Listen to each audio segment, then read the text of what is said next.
So hi! Welcome and welcome back to my YouTube channel, and for today's tutorial, ituturo ko sa inyo kung paano nga ba mag-link ng phone number sa ating CC app. But first, can you subscribe to my channel and don't forget to hit the subscribe button and the bell to notify you for my new updates. And if you want to learn more, just keep on watching and let's start.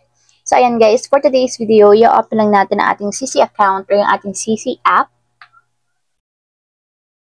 And then, pagka-open guys, mula dito sa chats, itap nyo lang yung three horizontal dots na nandito sa upper right corner.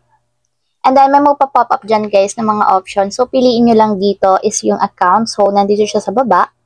Tap nyo lang.